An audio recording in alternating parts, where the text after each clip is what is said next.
Picture this. You just landed after the trip of a lifetime. You're exhausted, excited, almost home, and then a customs officer says, "Step aside, please." Just like that, everyone else walks through. Your bag is somewhere on a carousel, your ride is waiting outside, and you have no idea what you did wrong. This happens every single day. And in 2026, the rules have quietly changed in ways most travelers don't realize. We're counting down the 15 most common and most costly customs mistakes seniors make. Number 1 will genuinely surprise you. Let's get into it. Number 15, not having a real ID-compliant document ready. If you're flying domestically in the United States and you show up with an old state ID that hasn't been updated, there's a real chance you won't make it past the security checkpoint. The Real ID Act enforcement is now fully active in 2026, and that means your standard driver's license is only valid at airports if it carries that little star in the corner. A lot of seniors don't realize their ID expired or was never upgraded. They assume any government-issued card works. It doesn't anymore. You need either a Real ID-compliant license, a United States passport, a passport card, or a military ID. The fix is simple. Check your ID before you pack anything else. If it doesn't have that star, visit your local DMV with your proof of residency and identity documents. Don't leave this until the week before your flight. Lines get long, and missing a flight over an ID issue is one of the most avoidable disasters in travel. Number 14, packing medications without proper documentation.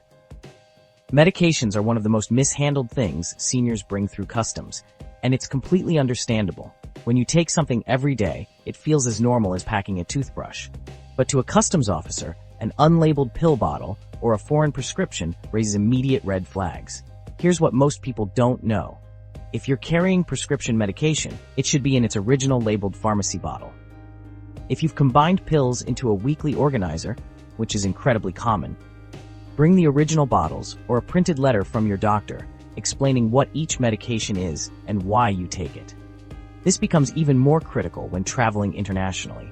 Some countries have very strict rules about what medications can cross their borders. Certain painkillers, anxiety medications, and even common cold remedies are controlled substances in other countries. Getting caught without documentation doesn't just mean a delay. It can mean confiscation or being detained. A one-page doctor's letter solves almost all of it. Number 13, bringing food without declaring it. This one catches people off guard constantly. You packed a few snacks for the flight, maybe a homemade sandwich, some fruit, a couple of wrapped pastries a local bakery gave you. Perfectly innocent.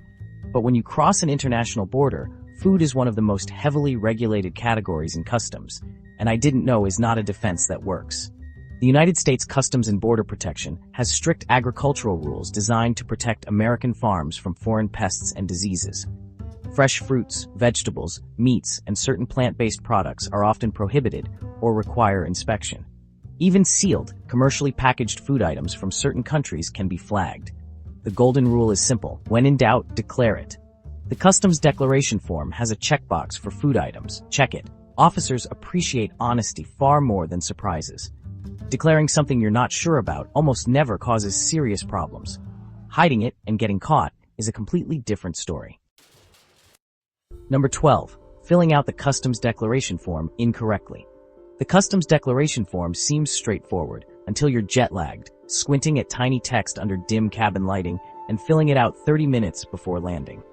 Mistakes happen, but some of those mistakes can flag your entire party for secondary inspection. And that's where a simple trip home becomes a very long afternoon. One of the most common errors is leaving sections blank instead of writing none or zero. Officers are trained to notice incomplete forms. Another is misreading the question about items purchased abroad. Many seniors assume it only means expensive souvenirs, but it covers everything you bought, including gifts for others. If you're traveling with a spouse or family member, one form covers an entire household, but both people need to understand what was purchased and declared.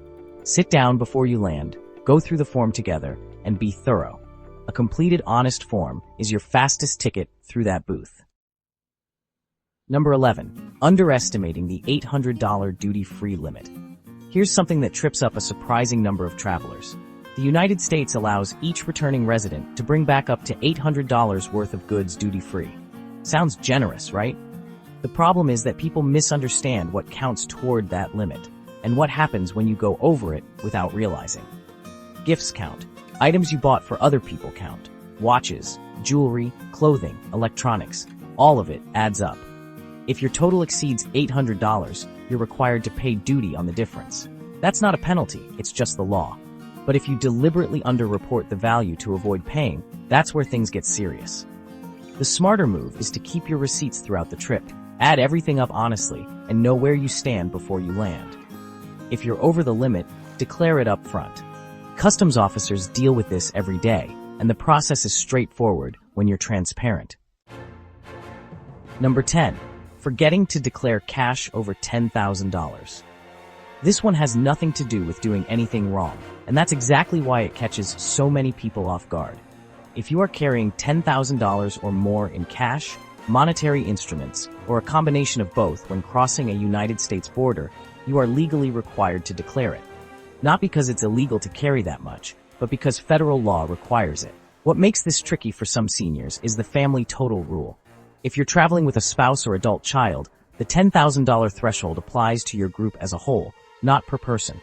So if one person is carrying $7,000 and another has $5,000, you've crossed the threshold and it must be declared. Failing to report it, even innocently, can result in the cash being temporarily or permanently seized. The form is quick and easy. There is absolutely no reason to risk losing your money over a simple checkbox. Number 9. Not registering valuables before you leave the US. Imagine you bring your favorite watch, the one you've owned for 15 years, on a trip to Europe. You wear it every day. Then, on your way back through US Customs, an officer asks you about it.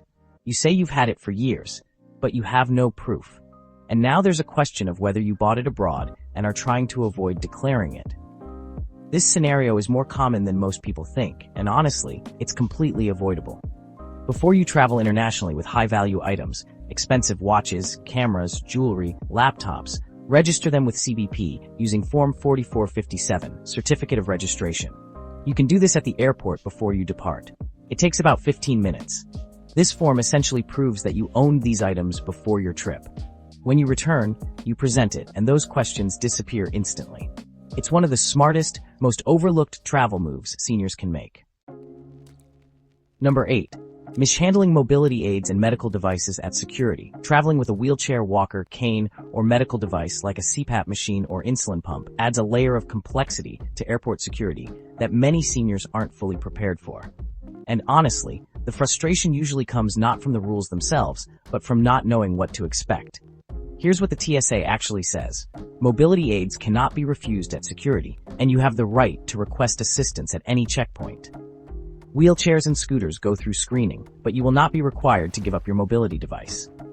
Medical liquids, including insulin and other necessary medications, are exempt from the standard 3.4-ounce liquid rule, but they must be declared separately at the checkpoint. The best tool available that most seniors don't use is TSA Cares, a free helpline where you can call 72 hours before your flight and arrange personalized assistance through security. One phone call, and your entire checkpoint experience becomes dramatically smoother. Number 7. Not knowing when shoe removal rules still apply. For years, taking your shoes off at airport security was just part of the routine.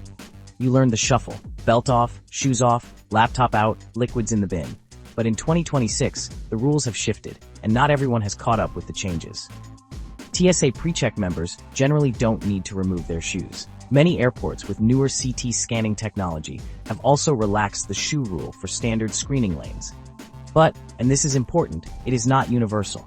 It depends on the airport, the specific checkpoint, and sometimes even the day.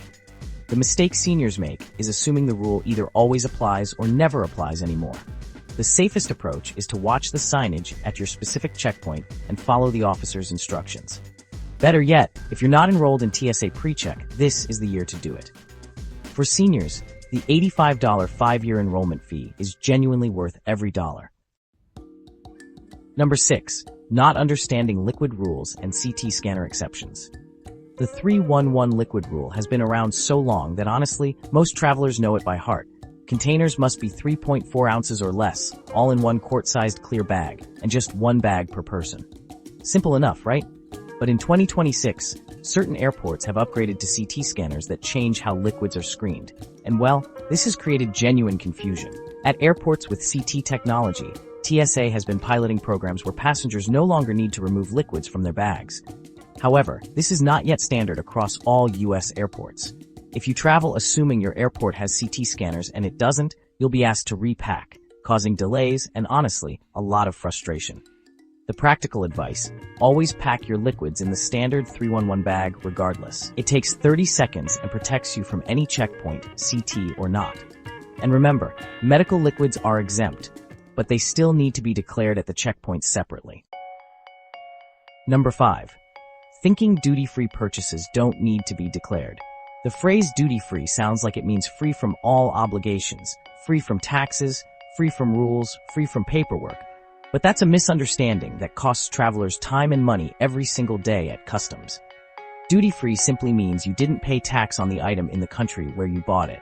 It does not mean the item is exempt from U.S. customs rules when you return home. Everything you purchased abroad, including items from duty-free airport shops, still counts toward your $800 personal exemption limit. So if you spent $400 on perfume at a duty-free shop, that $400 counts. Add your other purchases and you may be over the limit without realizing it. The receipt from a duty-free store is still a receipt. Keep it, count it, and declare accurately. Customs officers have seen this misunderstanding thousands of times, and it never works as an excuse. Number 4. Bringing prohibited items from other countries. This is the mistake that feels the most unfair, because often the person has no idea they did anything wrong. You picked up some beautiful dried herbs at a market in Mexico. You grabbed a cured meat from a deli in Italy. A friend gave you tropical fruit as a parting gift. None of it feels dangerous. All of it could get confiscated at the U.S. border. CBP's agricultural restrictions exist to protect American ecosystems from foreign pests and plant diseases. The list of prohibited or restricted items is long and specific, and honestly, it changes. Some things are obvious, like fresh tropical fruits. Others surprise people, like certain wood products, soil, or live plants. Before you travel, spend 10 minutes on the CBP website reviewing what's allowed from your destination country. And at customs, if you're unsure whether something qualifies, declare it. Officers inspect declared items every day. It's a much better outcome than having something seized and being fined. Number 3. Not using global entry, mobile passport, or TSA Cares. Here's the quiet secret that frequent travelers know and most first-timers don't. The difference between a smooth customs experience and a 1-hour line is almost entirely determined by what you signed up for before your trip. Global Entry is a CBP trusted traveler program that lets returning U.S. citizens use dedicated kiosks to bypass the standard customs line. The application requires a background check and an interview, but approval typically takes a few weeks and costs $100 for 5 years. For seniors who travel internationally even once a year, it pays for itself instantly. If Global Entry sounds like too much commitment, Mobile Passport Control is a free app that works at most major U.S. international airports and significantly reduces wait times with no pre-enrollment required. And TSA Cares, mentioned earlier, is free and specifically designed to support travelers with disabilities, medical needs, or mobility challenges. These tools exist for exactly the travelers who need them most. Number 2. Undervaluing or misreporting purchases. Let's talk about something that makes a lot of people uncomfortable: the temptation to fudge the numbers on a customs declaration. You spent $950 abroad, but write down $700. You figure it's close enough. Nobody's going to check, right? Here's the reality. Lying on a customs declaration form is making a false statement to a federal officer. It doesn't matter how small the amount is. If you're caught, and CBP officers are trained specifically to identify inconsistencies, the consequences go far beyond paying the duty you owed. We're talking fines, possible seizure of the goods, and a flag on your traveler profile that can subject you to enhanced screening on every future international trip. The duty on amounts slightly over your exemption limit is genuinely not that much. Paying it honestly is always the better financial and legal decision. Trying to avoid a $30 duty fee is not worth the risk of a $500 fine and a permanent note in a federal system. Number 1. Not giving yourself enough time. Every single mistake on this list becomes 10 times more dangerous when you're rushing.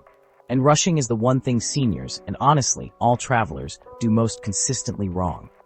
Here's what happens when time is tight. You fill out your declaration form sloppily. You forget which bag has your medications. You skip the CBP registration line because there's no time. You don't mention the herbs you picked up because stopping to explain feels like too much. Every shortcut taken under time pressure is a potential customs flag. The golden rule for international travel in 2026 is this. Arrive at the airport 3 hours before an international flight. No exceptions. Give yourself time to breathe, double-check your documents, complete your forms carefully, and move through security without panic. The travelers who sail through customs aren't luckier, they're just earlier. Time is the one resource that fixes almost every other mistake on this list.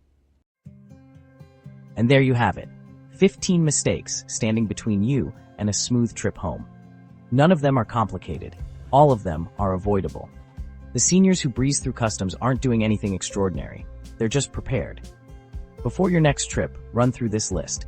Check your ID, register your valuables, download the mobile passport app, give yourself extra time, and if someone you love is traveling soon, share this video with them. It could save them a very stressful afternoon. If this helped you, hit that like button and subscribe. We cover travel tips like this every week. Safe travel.